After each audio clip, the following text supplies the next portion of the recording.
জলজটে বিপর্যস্ত রাজধানীর জনজীবন। বিশেষজ্ঞদের মতে অপরিকল্পিত নগরায়ন ও জলধারা দখল হয়ে যাওয়ায় এই অবস্থা তৈরি হয়েছে। সমাধানে জলাধার রক্ষায় দায়িত্বশীলদের এগিয়ে আসার তাগিদ দেন তারা। বিস্তারিত বিজন কুমারের প্রতিবেদনে।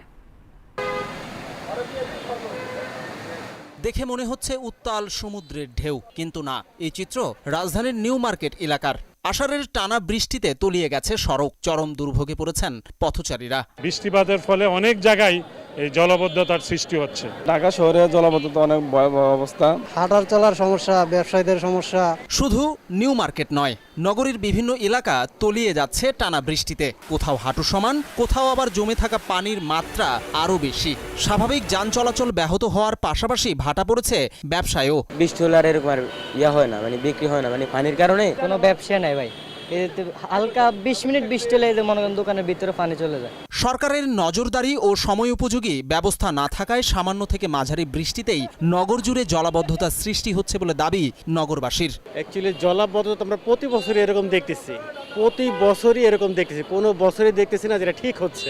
নিউ মার্কেট বাসী তো কেউই দেখলে এইভাবে থাকতো, তাহলে আরো পরিবর্তন হইতো দেখলে। এদিকে জলজট পরিস্থিতি পরিদর্শন করেন ঢাকার 2 সিটি কর্পোরেশনের প্রশাসক। এ সময় দ্রুত পানি নিষ্কাশন ও নাগরিক দুর্ভোগ কমাতে তাৎক্ষণিক পদক্ষেপ নেয়ার নির্দেশ দেন তারা।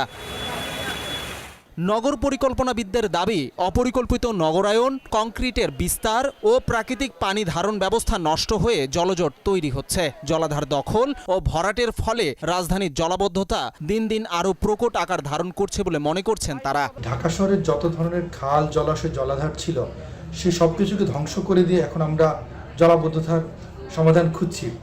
বিষয়টা হচ্ছে যে এই শহরে কিন্তু আজ থেকে 30 বছর আগেও কিন্তু যথেষ্ট পরিমাণ জলাশয় ছিল, যেটা আসলে 15 ভাগের বেশি ছিল, যেটা আইডিয়ালি থাকার কথা। অথচ এখন এই শহরে কমতে কমতে এটা নেমে এসেছে 5 ভাগের কম। তাহলে এই যে 50 মিলিমিটার বা 100 মিলিমিটার বৃষ্টিপাত হলে এটা তো নামবার জায়গা নেই। পরিস্থিতির উত্তরণে জলাধার রক্ষার পাশাপাশি ড্রেনেজ ব্যবস্থা আধুনিকায়নের তাগিদ দেন এই বিশেষজ্ঞ। অবশ্যই আমাদের এক্সিস্টিং যত ধরনের খাল, জলাশয় যাই আছে তার পুরোটাই রক্ষা করতে হবে। পাশাপাশি আমাদের যে কৃত্রিম যেই ড্রেন ব্যবস্থাপনা আছে সেগুলোর সক্ষমতা বাড়াতে হবে। সেই জন্য কমিউনিটিকে এঙ্গেজ করে সেই আবর্জনাগুলো পরিষ্কার করা যেমন জরুরি, ঠিক তেমনি জরুরি কমিউনিটি যেন এই জায়গাগুলোতে ময়লা না ফেলে। নগরবাসীর দুর্ভোগ কমাতে কার্যকর উদ্যোগ কি নিতে পারবে দায়িত্বশীলরা, তার অপেক্ষায় সবাই।